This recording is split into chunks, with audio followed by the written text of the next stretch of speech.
Capítulo 9 da fuga dos Noldor. Passado algum tempo, uma grande multidão reuniu-se junto ao círculo da lei. E os Valar estavam na penumbra, pois era noite. Mas as estrelas de Varda agora cintilavam lá no alto, e o ar estava límpido.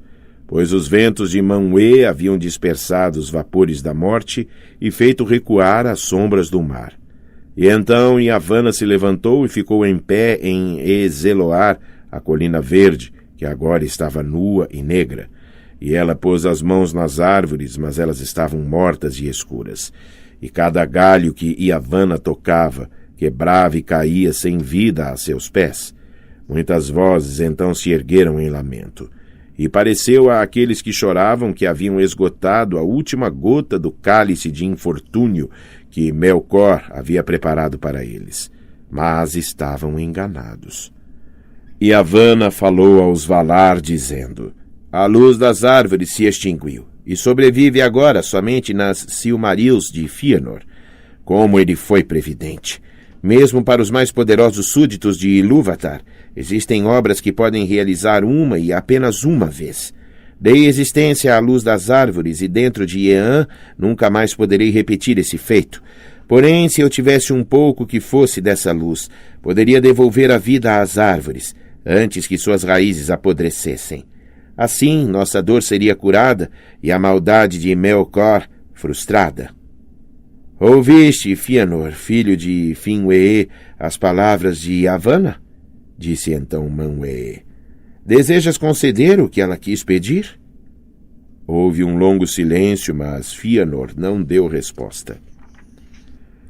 Fala, ó Noldo, sim ou não? Exclamou Tulkas então. Mas quem negaria algo a Yavanna? E a luz das Silmarils, por acaso, não provém do trabalho dela desde o início? Não sejas apressado, Tulkas, retrucou Auli, o Criador. Pedimos algo maior do que imaginas, que ele possa refletir um pouco. Pronunciou-se, porém, Fëanor com um lamento amargurado. Para os inferiores como para os superiores, existe um feito que ele não poderá realizar mais do que uma vez, e a esse feito seu coração se apegará. Talvez eu libere minhas pedras preciosas, mas nunca mais farei outras semelhantes. E se precisar destruí-las, destruirei meu coração e morrerei. Serei o primeiro a morrer de todos os Eldar em Amã. Não o primeiro, disse Mandos, mas ninguém entendeu suas palavras. E mais uma vez fez-se silêncio enquanto Fëanor meditava no escuro. Parecia-lhe estar encurralado numa roda de inimigos e voltaram à sua mente as palavras de Melkor, dizendo que as Silmarils não estariam em segurança se os Valar quisessem possuí-las. E não é um Vala como eles, dizia seu pensamento. E não compreende seus corações? Sim, um ladrão revelará ladrões. Isso eu não farei de livre e espontânea vontade, gritou então bem alto. Porém, se os Valar me forçarem, saberei então com certeza que Melkor é da sua estirpe. Já te pronunciaste, disse então Mandos. E Niena se levantou e subiu ao topo de Ezeloar. Ela afastou do rosto seu capuz cinzento e com suas lágrimas lavou toda a profanação de Ungoliant e cantou um lamento pela tristeza do mundo e pela destruição de Arda. Contudo, enquanto Niena entoava seu canto triste, chegaram mensageiros de Formenos, e eles eram Noldor e traziam notícias funestas, pois contaram como uma escuridão cega chegara ao norte, e no meio dela viera algum poder para o qual não havia nome, e a escuridão emanava desse poder. Melkor, porém, também estava lá e fora à casa de Fëanor. Ali ele assassinara Finwë, rei dos Noldor, diante das portas, e derramara o primeiro sangue no reino abençoado, pois somente Finwë não havia fugido ao horror das trevas. E contaram que Melkor arrombara a fortaleza de Formenos, tirando todas as pedras preciosas dos Noldor que lá estavam guardadas, e as Silmarils haviam desaparecido. Levantou-se então Fëanor e, erguendo a mão diante de Manwë, amaldiçoou Melkor, chamando-o de Morgoth, o sinistro inimigo do mundo. E somente por esse nome passou ele a ser conhecido entre os Eldar para sempre. Fëanor também maldisse a convocação de Manwë e a hora em que ele viera a Taniquetil, acreditando, em meio ao furor de sua ira e de sua dor, que se tivesse estado em Formenos, sua força poderia ter sido mais proveitosa do que ser simplesmente assassinado, como era o propósito de Melkor. Saiu então Fëanor correndo do círculo da lei e fugiu pela noite adentro, pois seu pai lhe era mais caro do que a luz de Valinor ou do que as incomparáveis obras de suas mãos. E quem entre os filhos, de elfos ou de homens, deu mais valor aos pais? Muitos ali choraram pela aflição de Fëanor, mas sua perda não era exclusivamente sua, e Yavanna chorava junto à colina, temendo que a escuridão devorasse os últimos raios da luz de Valinor para sempre, pois, embora os Valar ainda não compreendessem plenamente o que havia acontecido, percebiam que Melkor havia recorrido a algum auxílio de fora dos limites de Arda. As Silmarils haviam desaparecido e parecia não fazer diferença se Fëanor tivesse dito sim ou não a Yavanna.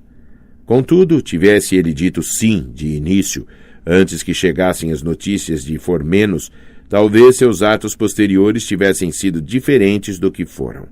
Agora, porém, o cruel destino dos Noldor se aproximava. Enquanto isso, Morgoth, em sua fuga à perseguição dos Valar, chegava aos ermos de Aramã. Essa terra ficava ao norte, entre as montanhas das Pelori e o Grande Mar, como Avatar ficava ao sul. Aramã era, entretanto, uma terra mais larga, e entre as praias e as montanhas havia planícies áridas, cada vez mais frias com a aproximação do gelo. Morgoth e Ungoliant passaram às pressas por essa região, atravessando assim as grandes brumas de Oyumure até Eucarache, onde o estreito entre Araman e a Terra-média era cheio de gelo em constante atrito. E ele fez a travessia, voltando por fim para o norte das terras de fora. Juntos eles prosseguiram, pois Morgoth não conseguiu escapar a Ungoliant, e a nuvem dela ainda o envolvia, enquanto todos os olhos dela o vigiavam. E chegaram àquelas terras que ficavam ao norte do estuário de Drengist. Agora Morgoth se aproximava das ruínas de Angband, onde no passado ficara sua grande fortaleza ocidental. E Ungoliant percebeu sua esperança e soube que ali ele procuraria fugir. Fez então com que ele parasse e exigiu que cumprisse sua promessa. Monstro cruel, disse ela, fiz o que pediste, mas ainda estou com fome. O que mais queres devorar? Respondeu Morgoth. Desejas o mundo inteiro para encher a barriga? Não jurei te dar isso. Eu sou o senhor do mundo. Não desejo tudo isso, mas tu tens um imenso tesouro de Formenos. É o que quero. Sim, e com as 2 mãos tu o entregarás. Foi assim que, forçado, Morgoth lhe entregou as pedras preciosas que trazia consigo, uma a uma e com relutância, e quando ela as devorou, a beleza delas desapareceu do mundo. Cada vez maior e mais sinistra tornava-se Ungoliant, mas sua voracidade não estava saciada. Com apenas uma das mãos tu dás, disse ela. Somente com a esquerda? Abre tua mão direita. Na mão direita, Morgoth segurava firme as Silmarils e, embora estivessem guardadas num porta-joias de cristal, já começavam a queimá-lo, e era com grande dor que ele mantinha a mão cerrada, mas se recusava a abri-la. Não, já recebeste teu quinhão, pois com o meu poder que te transmiti, tua parte foi feita. Não preciso mais de ti. Estas pedras tu não terás, nem as verás. Eu as tomo para mim para sempre. Ungoliant, entretanto, se havia tornado enorme, enquanto ele ficara menor, pelo poder que dele havia saído. E ela se rebelou contra ele, cercando-o com sua nuvem, e o enredou numa teia de tiras grudentas para sufocá-lo. Morgoth deu então um grito terrível que ecoou pelas montanhas. Por esse motivo, aquela região foi chamada de Lammoth, pois os ecos de sua voz permaneceram ali para sempre, de tal modo que quem desse um grito naquele lugar os despertava, e todos os recantos isolados entre os montes e o mar ficavam cheios de um clamor de vozes em agonia. Naquela hora, o grito de Morgoth foi o maior e mais horrendo jamais ouvido no norte do mundo. Abalou as montanhas, a terra tremeu e rochas se fenderam. Nas profundezas de lugares esquecidos, aquele grito foi ouvido. Muito abaixo dos salões destruídos de Angband, em subterrâneos aos quais os Valar, na pressa de seu ataque, não haviam descido, Balrogs ainda estavam escondidos, sempre à espera do retorno de seu senhor. E agora, velozes, eles se ergueram, e passando por Itlum, chegaram a Lamoth como uma tempestade de chamas. Com seus açoites de fogo, eles rasgaram as teias de Ungoliant, e ela se acovardou e procurou fugir, soltando vapores negros para se encobrir.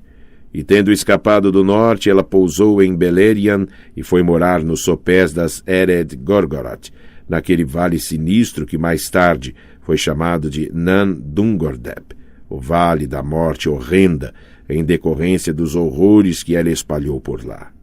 Pois outras criaturas nefastas em forma de aranha ali habitavam desde os tempos das escavações de Angband, e ela copulava com essas criaturas e as devorava. E mesmo depois que a própria Ungoliant partiu, não se sabe para onde, nas plagas esquecidas do sul, sua prole permaneceu ali, tecendo suas teias hediondas. Do destino de Ungoliant não há história que fale. Contudo, há quem tenha dito que teve seu fim há muito tempo, quando, em sua fome extrema, ela própria acabou devorando a si própria. E assim não se realizou o temor de Yavanna de que as Silmarils fossem engolidas e caíssem no vazio, mas elas continuaram nas mãos de Morgoth, e ele, estando livre, reuniu novamente todos os servos que conseguiu encontrar e chegou às ruínas de Angband. Ali voltou a escavar seus enormes salões subterrâneos e calabouços, e acima de seus portões ergueu os picos tríplices das Tangorodrim, e uma densa nuvem de fumaça escura os envolveu eternamente. Ali multiplicaram-se suas hostes de feras e demônios, e a raça dos orcs, criada tanto tempo antes, cresceu e proliferou nas entranhas da terra. Caía agora sobre Beleriand uma sombra escura, como será relatado a seguir. Em Angband, porém, Morgoth forjou para si uma coroa de ferro e se intitulou Rei do Mundo. Como símbolo de majestade, engastou as Silmarils em sua coroa. Suas mãos ficaram carbonizadas ao tocar naquelas pedras abençoadas, e negras elas continuaram para sempre. Ele também nunca mais se livrou da dor da queimadura e da raiva causada pela dor. Essa coroa ele jamais tirou da cabeça, embora seu peso acabasse se transformando num cansaço mortal. Uma única vez chegou ele a sair, mas em segredo, de seus domínios no norte. Na realidade, raramente deixava as profundezas de sua fortaleza, comandando seus exércitos a partir de seu trono no norte. E enquanto durou seu império, uma única vez também, voltou a brandir uma arma. Pois agora, mais do que nos tempos de Utumno, antes que seu orgulho sofresse humilhação, o ódio o devorava, e ele consagrava seu espírito a dominar seus servos e a inspirar-lhes o desejo do mal. Mesmo assim, sua majestade, como um Vala, persistiu por muito tempo, embora transformada em terror, e diante de seu semblante, todos, a não ser os mais poderosos, sucumbiam num negro abismo de pavor. Ora, quando se soube que Morgoth havia escapado de Valinor e que a perseguição a ele fora infrutífera, os Valar permaneceram por muito tempo sentados no círculo da lei. E os Maiar e Vaniar ficaram a seu lado e choraram. Já os Noldor, em sua maior parte, voltaram a Tirion e prantearam o escurecimento de sua bela cidade. Através da escura ravina da Cala-Síria chegavam as brumas dos mares sombrios que encobriam suas torres, e a lamparina da Mindon ardia pálida na penumbra. Então Fëanor apareceu de repente na cidade e convocou todos a irem ao palácio do rei, no cume de Tuna, mas a sentença de exílio que lhe havia sido imposta ainda não fora revogada. e ele estava se rebelando contra os Valar.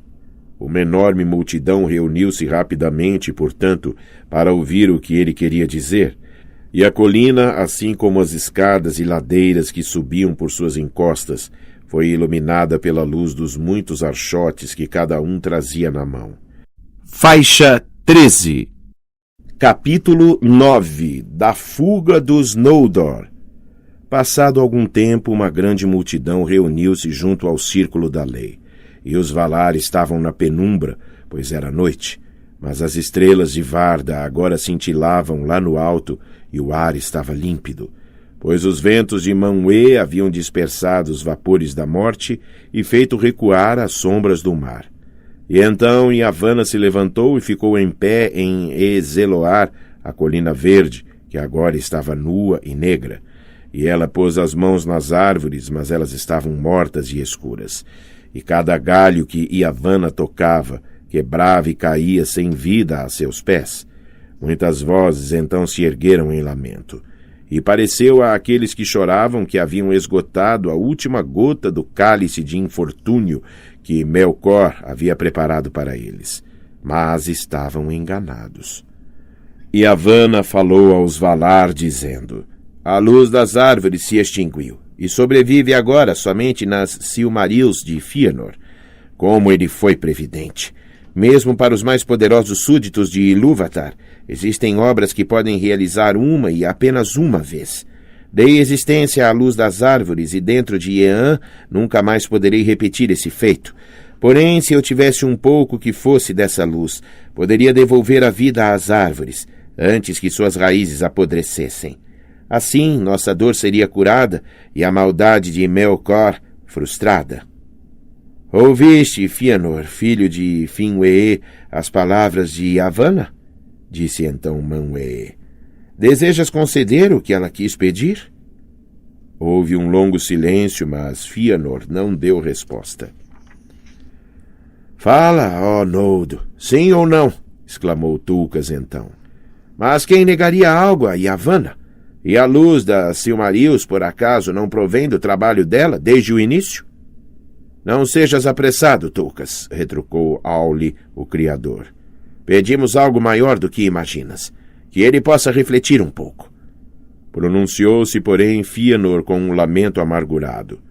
Para os inferiores, como para os superiores, existe um feito que ele não poderá realizar mais do que uma vez, e a esse feito seu coração se apegará. Talvez eu libere minhas pedras preciosas, mas nunca mais farei outras semelhantes. E se precisar destruí-las, destruirei meu coração e morrerei. Serei o primeiro a morrer de todos os Eldar em Aman. Não o primeiro, disse Mandos, mas ninguém entendeu suas palavras. E mais uma vez fez-se silêncio enquanto Fëanor meditava no escuro. Parecia-lhe estar encurralado numa roda de inimigos, e voltaram à sua mente as palavras de Melkor, dizendo que as Silmarils não estariam em segurança se os Valar quisessem possuí-las.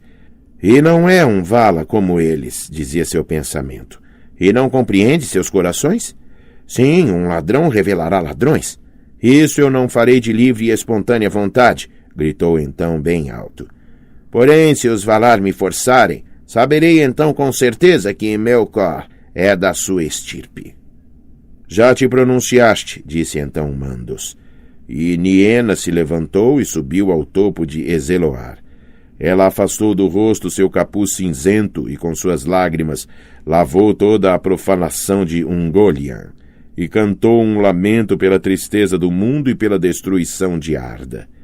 Contudo, enquanto Niena entoava seu canto triste, chegaram mensageiros de Formenos, e eles eram Noldor e traziam notícias funestas, pois contaram como uma escuridão cega chegara ao norte, e no meio dela viera algum poder para o qual não havia nome, e a escuridão emanava desse poder.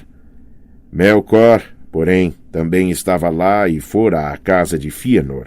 Ali ele assassinara Finwë, rei dos Noldor, diante das portas, e derramara o primeiro sangue no reino abençoado, pois somente Finwë não havia fugido ao horror das trevas. E contaram que Melkor arrombara a fortaleza de Formenos, tirando todas as pedras preciosas dos Noldor que lá estavam guardadas, e as Silmarils haviam desaparecido. Levantou-se então Fëanor e, erguendo a mão diante de Manwë, amaldiçoou Melkor, chamando-o de Morgoth, o sinistro inimigo do mundo. E somente por esse nome passou ele a ser conhecido entre os Eldar para sempre.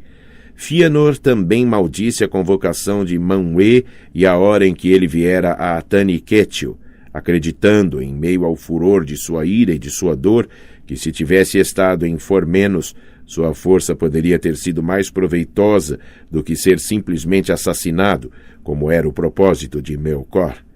Saiu então Fëanor correndo do círculo da lei e fugiu pela noite adentro, pois seu pai lhe era mais caro do que a luz de Valinor ou do que as incomparáveis obras de suas mãos. E quem entre os filhos, de elfos ou de homens, deu mais valor aos pais? Muitos ali choraram pela aflição de Fëanor, mas sua perda não era exclusivamente sua, e Yavanna chorava junto à colina, temendo que a escuridão devorasse os últimos raios da luz de Valinor para sempre, pois, embora os Valar ainda não compreendessem plenamente o que havia acontecido, percebiam que Melkor havia recorrido a algum auxílio de fora dos limites de Arda.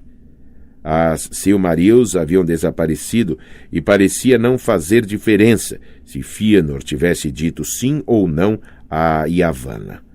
Contudo, tivesse ele dito sim de início, antes que chegassem as notícias de Formenos, talvez seus atos posteriores tivessem sido diferentes do que foram. Agora, porém, o cruel destino dos Noldor se aproximava. Enquanto isso, Morgoth, em sua fuga à perseguição dos Valar, chegava aos ermos de Aramã. Essa terra ficava ao norte, entre as montanhas das Pelori e o Grande Mar, como Avatar ficava ao sul. Aramã era, entretanto, uma terra mais larga, e entre as praias e as montanhas havia planícies áridas, cada vez mais frias com a aproximação do gelo.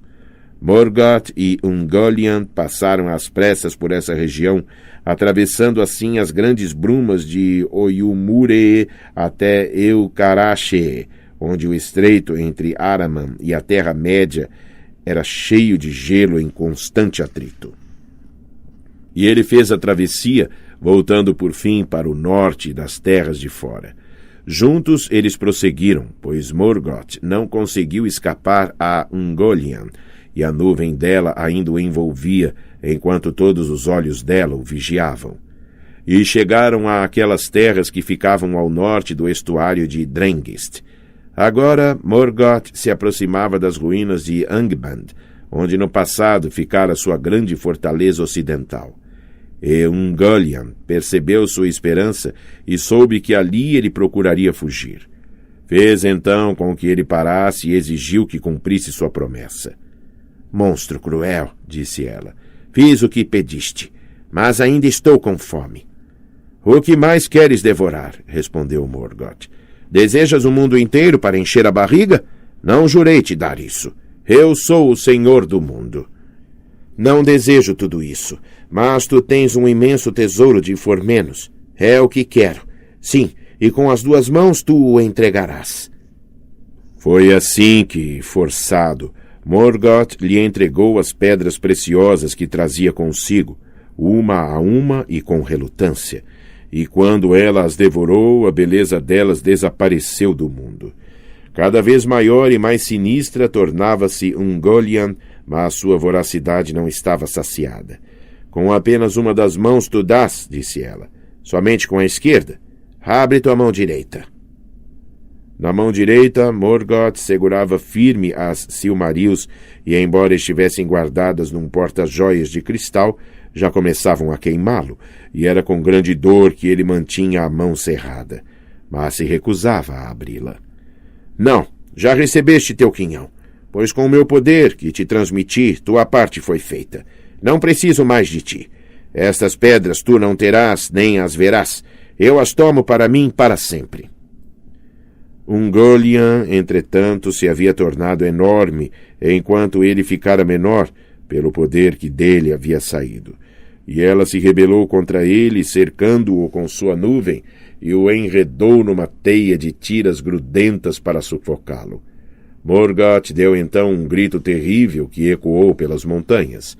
Por esse motivo, aquela região foi chamada de Lammoth, pois os ecos de sua voz permaneceram ali para sempre, de tal modo que quem desse um grito naquele lugar os despertava, e todos os recantos isolados entre os montes e o mar ficavam cheios de um clamor de vozes em agonia.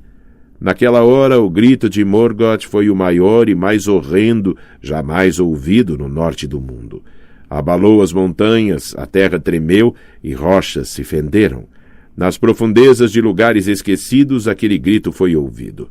Muito abaixo dos salões destruídos de Angband, em subterrâneos aos quais os Valar, na pressa de seu ataque, não haviam descido, Balrogs ainda estavam escondidos, sempre à espera do retorno de seu senhor. E agora, velozes, eles se ergueram, e passando por Itlum, chegaram a Lammoth como uma tempestade de chamas. Com seus açoites de fogo, eles rasgaram as teias de Ungoliant, e ela se acovardou e procurou fugir, soltando vapores negros para se encobrir. E tendo escapado do norte, ela pousou em Beleriand e foi morar nos sopés das Ered Gorgoroth, naquele vale sinistro que mais tarde foi chamado de Nan Dungordeb, o Vale da Morte Horrenda, em decorrência dos horrores que ela espalhou por lá. Pois outras criaturas nefastas em forma de aranha ali habitavam desde os tempos das escavações de Angband, e ela copulava com essas criaturas e as devorava. E mesmo depois que a própria Ungoliant partiu, não se sabe para onde, nas plagas esquecidas do sul, sua prole permaneceu ali, tecendo suas teias hediondas. Do destino de Ungoliant não há história que fale. Contudo, há quem tenha dito que teve seu fim há muito tempo, quando, em sua fome extrema, ela própria acabou devorando a si própria. E assim não se realizou o temor de Yavanna de que as Silmarils fossem engolidas e caíssem no vazio, mas elas continuaram nas mãos de Morgoth, e ele, estando livre, reuniu novamente todos os servos que conseguiu encontrar e chegou às ruínas de Angband. Ali voltou a escavar seus enormes salões subterrâneos e calabouços, e acima de seus portões ergueu os picos tríplices das Tangorodrim, e uma densa nuvem de fumaça escura os envolveu eternamente. Ali multiplicaram-se suas hostes de feras e demônios, e a raça dos orcs, criada tanto tempo antes, cresceu e proliferou nas entranhas da terra. Caía agora sobre Beleriand uma sombra escura, como será relatado a seguir. Em Angband, porém, Morgoth forjou para si uma coroa de ferro e se intitulou Rei do Mundo. Como símbolo de majestade, engastou as Silmarils em sua coroa. Suas mãos ficaram carbonizadas ao tocar naquelas pedras abençoadas, e negras elas continuaram para sempre. Ele também nunca mais se livrou da dor da queimadura e da raiva causada pela dor. Essa coroa ele jamais tirou da cabeça, embora seu peso acabasse se transformando num cansaço mortal. Uma única vez chegou ele a sair, mas em segredo, de seus domínios no norte. Na realidade, raramente deixava as profundezas de sua fortaleza, comandando seus exércitos a partir de seu trono no norte. E enquanto durou seu império, uma única vez também, voltou a brandir uma arma. Pois agora, mais do que nos tempos de Utumno, antes que seu orgulho sofresse humilhação, o ódio o devorava, e ele consagrava seu espírito a dominar seus servos e a inspirar-lhes o desejo do mal. Mesmo assim, sua majestade, como um Vala, persistiu por muito tempo, embora transformada em terror, e diante de seu semblante, todos, a não ser os mais poderosos, sucumbiam num negro abismo de pavor. Ora, quando se soube que Morgoth havia escapado de Valinor e que a perseguição a ele fora infrutífera, os Valar permaneceram por muito tempo sentados no círculo da lei. E os Maiar e Vaniar ficaram a seu lado e choraram. Já os Noldor, em sua maior parte, voltaram a Tirion e prantearam o escurecimento de sua bela cidade. Através da escura ravina da Cala-Síria chegavam as brumas dos mares sombrios que encobriam suas torres, e a lamparina da Mindon ardia pálida na penumbra. Então Fëanor apareceu de repente na cidade e convocou todos a irem ao palácio do rei, no cume de Tuna, mas a sentença de exílio que lhe havia sido imposta ainda não fora revogada, e ele estava se rebelando contra os Valar. Uma enorme multidão reuniu-se rapidamente, portanto, para ouvir o que ele queria dizer, e a colina, assim como as escadas e ladeiras que subiam por suas encostas, foi iluminada pela luz dos muitos archotes que cada um trazia na mão. Fëanor era um mestre das palavras, e sua fala exercia enorme influência sobre os corações quando ele se decidia a usá-la. Naquela noite ele fez um discurso perante os Noldor, do qual eles se lembrariam para sempre. Ferozes e cruéis foram suas palavras, e cheias de raiva e orgulho, e ao ouvi-las os Noldor foram levados à loucura. Sua ira e seu ódio eram dirigidos principalmente a Morgoth. E, entretanto, quase tudo o que dizia vinha das mentiras do próprio Morgoth. Fëanor estava, porém, transtornado de dor com o assassinato do pai e aflito com o roubo das Silmarils. Ele agora reivindicava o trono de rei de todos os Noldor, já que Finwë havia morrido e ele desdenhava os decretos dos Valar. Ó povo dos Noldor, por que deveríamos continuar a servir aos invejosos Valar, que não conseguem proteger nem a nós nem a seu próprio reino do inimigo? E embora ele agora seja seu adversário, não é verdade que Morgoth e eles são da mesma linhagem? A vingança exige que eu parta, mas mesmo que não fosse assim, eu não moraria mais na mesma terra que a família do assassino de meu pai e ladrão de meu tesouro.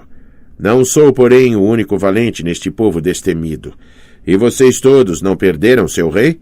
E o que mais vocês não perderam, encurralados aqui numa terra estreita, entre as montanhas e o mar? Aqui, outrora, houve luz que os Valar não concediam à Terra-média, mas agora as trevas deixam todos em condições iguais. Vamos nos lamentar aqui, passivos para todo sempre, um povo fantasma que corre atrás de névoas, derramando lágrimas vãs sobre os mares ingratos? Ou vamos voltar para a terra natal? Em Cuivienen, as águas fluíam tranquilas à luz das estrelas límpidas, e havia terras extensas onde um povo livre podia caminhar. Lá elas ainda estão aguardando por nós, que em nossa loucura as abandonamos. Vamos embora, que os covardes fiquem com esta cidade.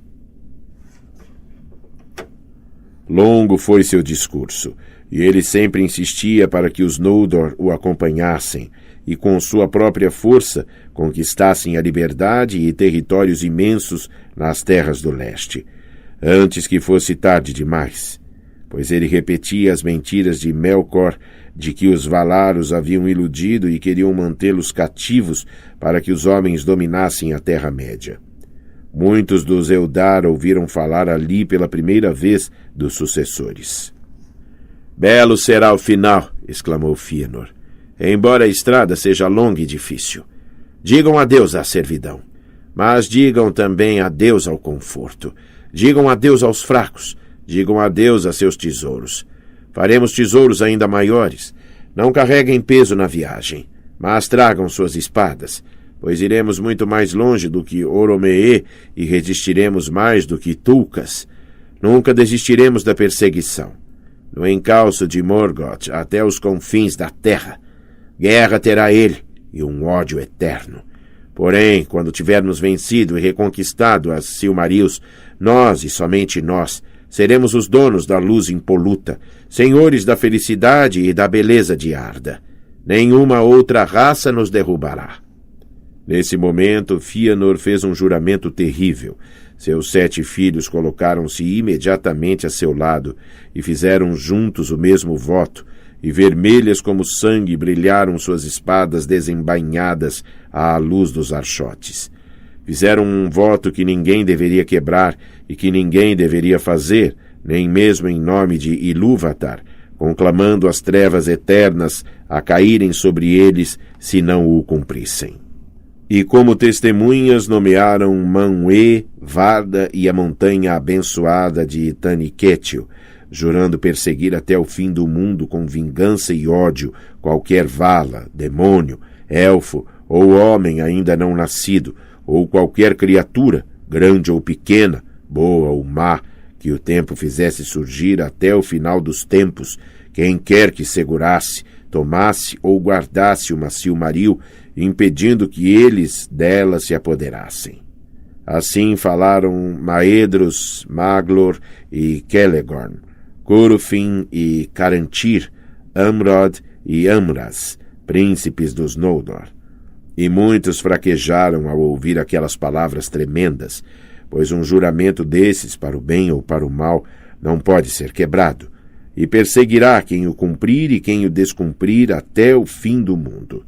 Fingolfin e Turgon, seu filho, falaram então contra Fëanor, e palavras terríveis surgiram, de tal modo que, mais uma vez, a ira quase chegou ao fio das espadas.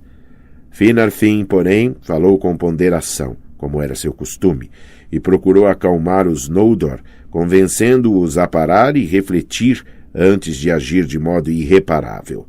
E Orodreth foi o único entre seus filhos a se manifestar da mesma forma. Finrod estava com Turgon, seu amigo, mas Galadriel, a única mulher dos Noldor a se apresentar naquele dia, alta e valente entre os príncipes em conflito, estava ansiosa por partir. Não fez nenhum juramento, mas as palavras de Fëanor acerca da Terra-média haviam reverberado em seu coração, pois ela ansiava por ver os vastos territórios desprotegidos e estabelecer ali um reino a seu gosto. Disposição semelhante à de Galadriel tinha Fingon, filho de Fingolfin, que também ficara comovido com as palavras de Fëanor, embora não gostasse muito dele. E ao lado de Fingon, como sempre faziam, estavam Angrod e Ainor, filhos de Finarfin. Esses, porém, permaneceram calados e não falaram contra seus pais. Afinal, após um longo debate, a vontade de Fëanor prevaleceu, e a maior parte dos Noldor ali reunidos ele inflamou com o desejo de coisas novas e países desconhecidos. Por isso, quando Finarfin mais uma vez defendeu a cautela e mais tempo para pensar, ergueu-se da multidão um forte brado. Não, vamos embora! E imediatamente Fëanor e seus filhos começaram os preparativos para a marcha. Pouco poderiam prever aqueles que ousavam enveredar por um caminho tão sombrio. Mesmo assim, tudo foi feito às pressas, pois Fëanor os instigava, temendo que, quando os corações arrefecessem, suas palavras perdessem o brilho e outras opiniões pudessem prevalecer. E apesar de toda a sua arrogância, ele não se esquecia do poder dos Valar. De Valmar, porém, não chegava mensagem alguma, e Manwë estava em silêncio. Ainda não queria proibir nem impedir a iniciativa de Fëanor, pois os Valar estavam magoados com a acusação de que teriam intenções malévolas para com os Eldar, ou de que algum deles estaria ali cativo contra a própria vontade. Agora eles só observavam e aguardavam, pois ainda não acreditavam que Fëanor pudesse fazer valer sua vontade sobre todos os Noldor. E de fato, quando Fëanor começou a comandar os Noldor para a partida, imediatamente iniciou-se a discordância, pois embora ele tivesse convencido todos os reunidos em assembleia a partir, de modo algum tinham todos eles a intenção de aceitá-lo como rei. Um amor maior era dedicado a Fingolfin e seus filhos, e tanto a família deste quanto a maior parte dos habitantes de Tirion se recusavam a renunciar a ele se ele quisesse vir junto. E assim, no final, como duas hostes separadas, os Noldor partiram para sua amarga jornada. Fëanor e seus seguidores tomaram a dianteira, mas a multidão mais numerosa vinha atrás, sob o comando de Fingolfin. E este marchava contrariando seu discernimento, porque Fingon, seu filho, insistia com ele para que o fizesse, e por não querer se isolar de seu próprio povo, que estava decidido a partir, nem querer abandoná-lo às decisões apressadas de Fëanor. Tampouco se esquecera de suas palavras diante do trono de Manwë. Com Fingolfin ia também, e por motivos semelhantes, Finarfin, mas ele muito relutara em partir. E de todos os Noldor em Valinor, que agora formavam uma grande população, apenas uma pequena fração se recusou a pôr o pé na estrada. Alguns pelo amor que sentiam pelos Valar, principalmente por Auli, alguns pelo amor por Tirion e pelas muitas coisas que haviam feito. Nenhum por medo dos perigos que os aguardavam. Mas no momento exato em que soava a trombeta e Fëanor saía pelos portões de Tirion, chegou afinal um mensageiro de Manwë dizendo: somente contra a insensatez de Fëanor declaro minha decisão. Não sigam adiante, pois a hora é funesta e seu caminho leva a tristezas das quais vocês ainda não têm ideia. Nenhum auxílio lhes prestarão os Valar nessa demanda, mas também não lhes criarão obstáculos. Pois isso saibam vocês. Como chegaram aqui livremente, livremente partirão. Mas tu, Fëanor, filho de Finwë, por teu próprio juramento estás exilado. As mentiras de Melkor irás desprendê-las amargamente. Vala ele é, dizes, pois juraste em vão, porque nenhum Vala podes derrotar, nem agora, nem nunca, dentro dos limites de Eän, nem se Eru, em nome de quem juraste, te houvesse criado 3 vezes mais poderoso do que és. Fëanor riu, porém, e não se dirigiu ao arauto, mas aos Noldor. Pois bem, será que esse povo valente vai enviar o herdeiro de seu rei sozinho para o exílio, apenas com seus filhos, e voltar para o cativeiro? Mas se alguém quiser vir comigo, eu lhes pergunto se está previsto o sofrimento. No entanto, em Amã, nós já o conhecemos. Em Amã chegamos ao sofrimento através da felicidade. Agora vamos tentar o oposto. Através do sofrimento chegar à alegria ou à liberdade, pelo menos. Voltando-se então para o arauto, gritou: diga o seguinte a Manwë Sulimo, rei supremo de Arda. Se Fëanor não pode derrotar Morgoth, ele pelo menos não deixa o ataque para depois, nem fica sentado, ocioso, a chorar. E talvez Eru tenha posto em mim um fogo maior do que conheces.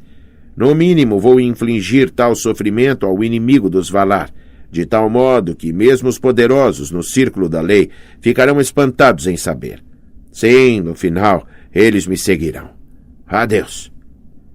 Nessa hora, a voz de Fëanor tornou-se tão forte e potente que até mesmo o arauto dos Valar lhe fez uma reverência como alguém que houvesse recebido uma resposta completa e foi embora. E os Noldor se sujeitaram. Continuaram, portanto, sua marcha, e a casa de Fëanor ia apressada à frente ao longo das costas de Elendë. Nem uma vez eles voltaram aos olhos para Tirion na verde colina de Tuna. Com menos pressa e entusiasmo vinha a hoste de Fingolfin atrás deles. Desses, Fingon ia à frente. Já na retaguarda iam Finarfin e Finrod, além de muitos dos mais nobres e sábios entre os Noldor. E muitas vezes eles olhavam para trás para ver sua bela cidade, até a lamparina da Mindon Eudalieva desaparecer na noite. Mais do que qualquer outro dos exilados, eles levavam lembranças da felicidade à qual haviam renunciado, e mesmo algumas coisas que lá haviam feito, eles traziam consigo. Um alívio e um fardo na estrada. Ora, Fëanor conduziu os Noldor para o norte porque seu primeiro objetivo era seguir Morgoth.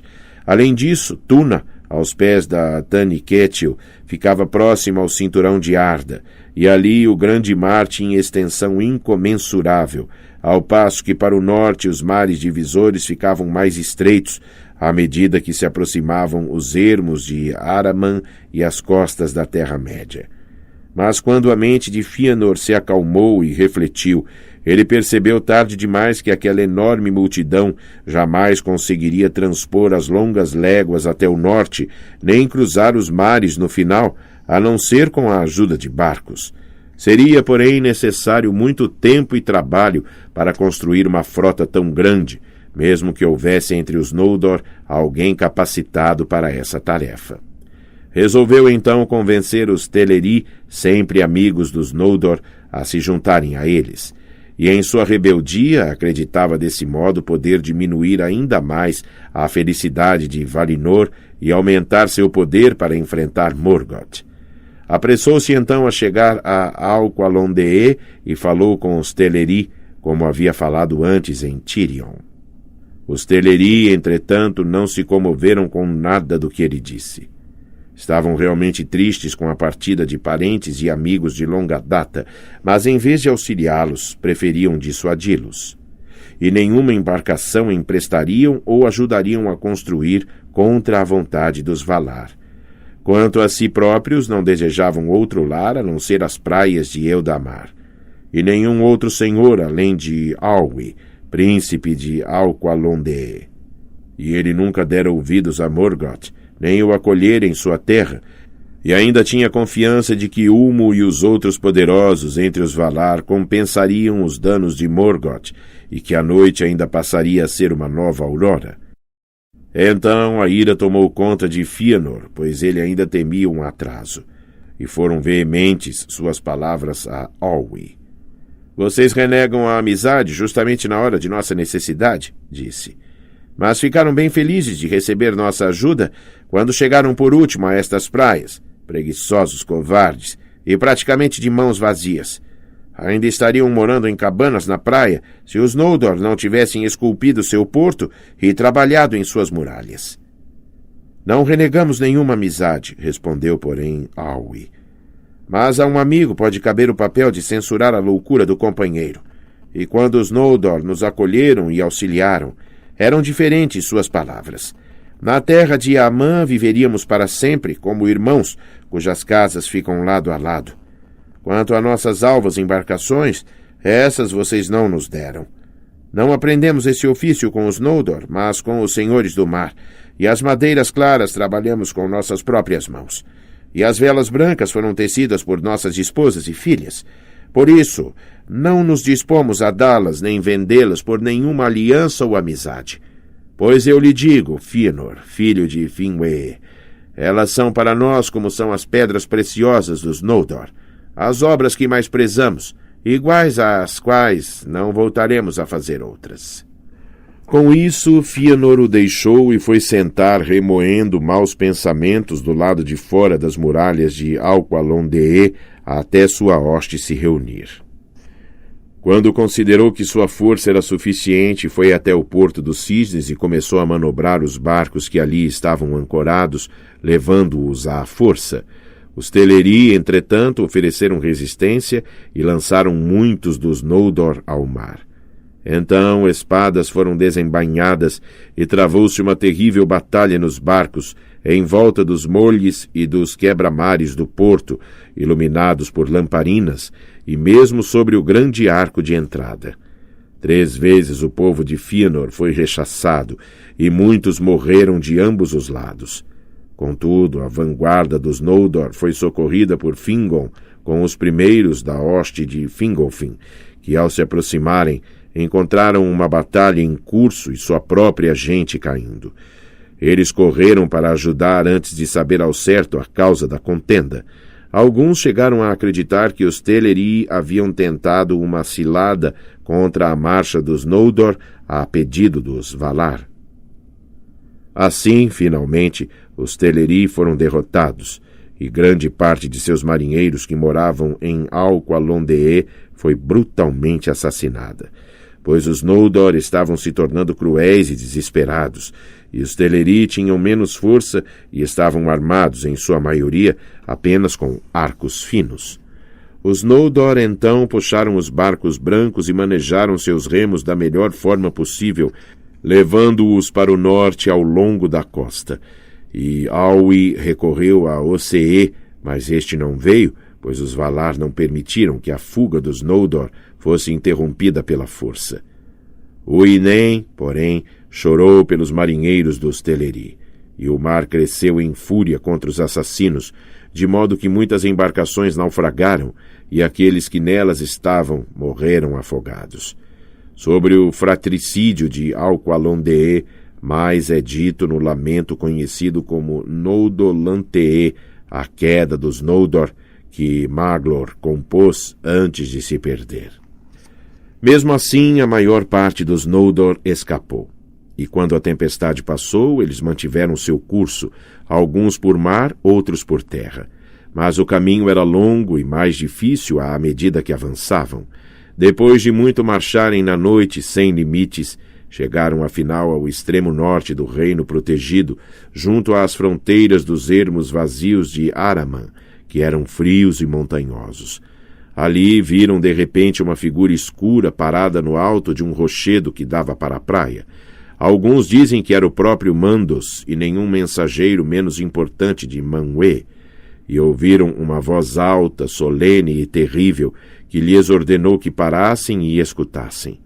Todos então pararam e ficaram imóveis, e de uma ponta a outra das hostes dos Noldor ouviu-se a voz que proferiu a maldição e profecia, que é chamada de Profecia do Norte, e a condenação dos Noldor.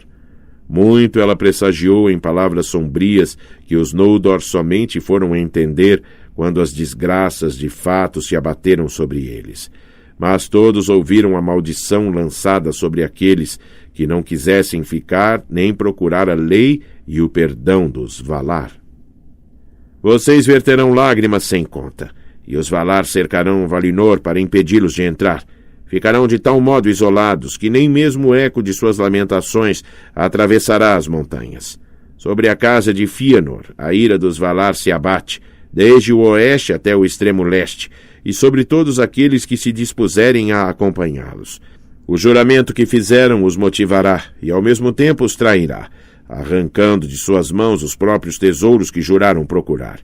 Um final funesto terão todas as coisas que eles iniciarem com êxito, e isso se dará pela traição de irmão por irmão e pelo medo da traição. Para sempre serão eles os espoliados. Vocês derramaram o sangue de seus irmãos injustamente e macularam a terra de Amã. Pelo sangue irão entregar sangue, e fora de Amã permanecerão na sombra da morte. Pois embora Eru tenha determinado que vocês não morressem em Eã e que nenhuma enfermidade os atacasse, mesmo assim vocês podem ser assassinados, e serão, por armas, tormentos e pela tristeza. E seus espíritos sem pouso virão, então, para Mandos. Ali ficarão por muito tempo a ansiar por seus corpos, e encontrarão pouquíssima compaixão, mesmo que aqueles que vocês assassinaram venham a implorar por vocês. E aqueles que resistirem na Terra-média e não vierem para Mandos ficarão cansados do mundo como de um peso enorme e definharão, tornando-se como que espectros de remorso diante da raça mais jovem que virá.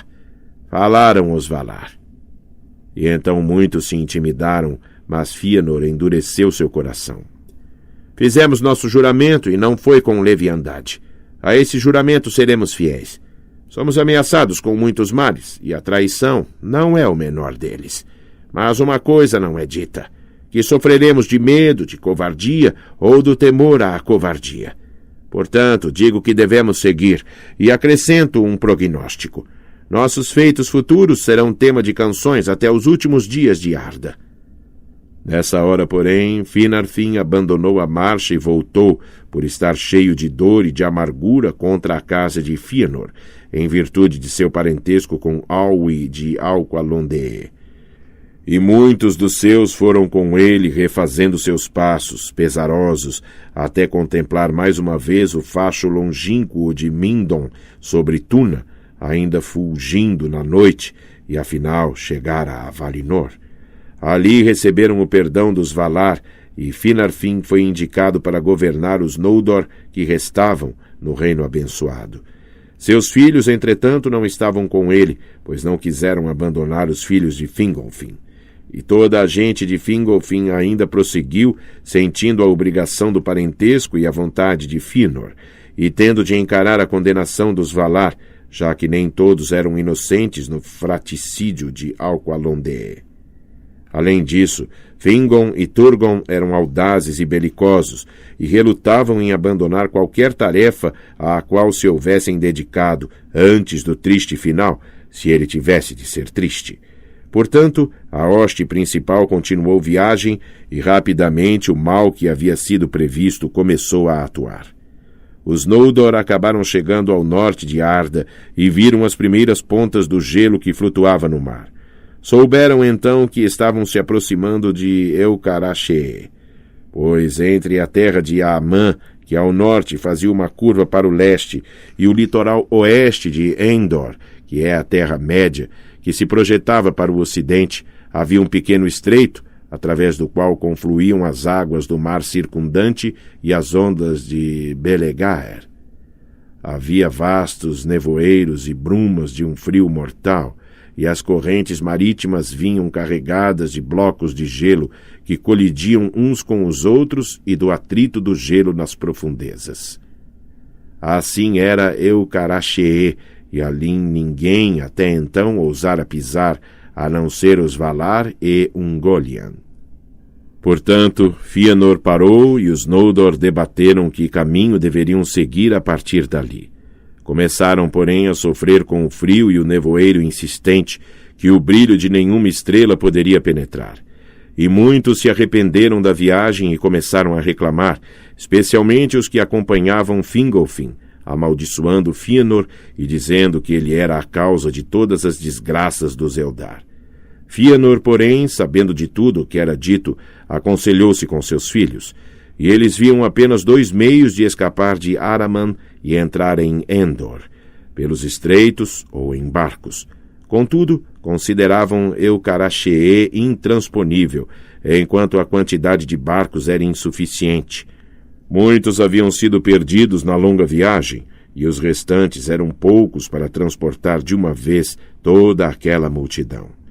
No entanto, ninguém estava disposto a permanecer na costa ocidental, enquanto outros eram transportados primeiro. Já havia despertado entre os Noldor o medo da traição. Por isso ocorreu a Fëanor e seus filhos a ideia de tomar todos os barcos e partir de repente, pois eles haviam mantido o comando da frota desde a Batalha do Porto, e ela era tripulada apenas por aqueles que lá haviam lutado e tinham vínculos com Fëanor. E como se fosse a pedido seu, começou a soprar um vento vindo do noroeste, e Fëanor escapou em segredo com todos os que ele considerava fiéis. Embarcou e pôs-se ao mar e deixou Fingolfin em Araman. E como o mar ali fosse estreito, navegando para o leste e um pouco para o sul, ele fez a travessia sem perdas, sendo o primeiro de todos os Noldor a voltar a pisar nas praias da Terra-média. E o desembarque de Fëanor foi na foz do estuário chamado Drengist, que levava ao interior de Dor Lómin. Quando estavam em terra firme, porém, Maedhros, seu primogênito, e no passado amigo de Fingon, antes que as mentiras de Morgoth os separassem, dirigiu-se a Fëanor. Agora, quais barcos e remadores liberarás para a volta? E quem eles trarão em primeiro lugar? Fingon, o valente? Riu então Fëanor como um ensandecido e gritou: nenhum barco, nenhum remador. O que deixei para trás não dou como perda. Revelou-se bagagem desnecessária no caminho. Que aqueles que amaldiçoaram meu nome continuem a me amaldiçoar e voltem os gemidos para as jaulas dos Valar. Queimem os barcos. E então Maedhros ficou de lado, sozinho, mas Fëanor fez com que ateassem fogo aos alvos barcos dos Teleri. Portanto, naquele local chamado de Losgar, na saída do estuário de Drengist, acabaram-se as mais belas embarcações que jamais navegaram, num enorme incêndio, brilhante e terrível. E Fingolfin e seu povo viram a luz ao longe, vermelha sob as nuvens, e souberam que haviam sido traídos. Esses foram os primeiros frutos do fratricídio e da condenação dos Noldor. Então, Fingolfin, ao ver que Fëanor o havia deixado para perecer em Araman ou retornar humilhado a Valinor, encheu-se de rancor. Desejava agora mais do que nunca chegar de algum modo à Terra-média para reencontrar Fëanor. Assim, ele e sua gente muito caminharam em condições deploráveis, mas seu valor e sua capacidade de resistência cresciam com as dificuldades, pois eram um povo poderoso, os filhos mais velhos e imortais de Eru e Ilúvatar, porém recém-chegados do reino abençoado e ainda não desgastados com o cansaço da terra. O ânimo de seus corações tinha energia, e liderados por Fingolfin e seus filhos, e por Finrod e Galadriel, eles ousaram penetrar nas regiões mais hostis do norte. E, não encontrando nenhum outro caminho, enfrentaram afinal o horror da Eucaracheê e os cruéis blocos de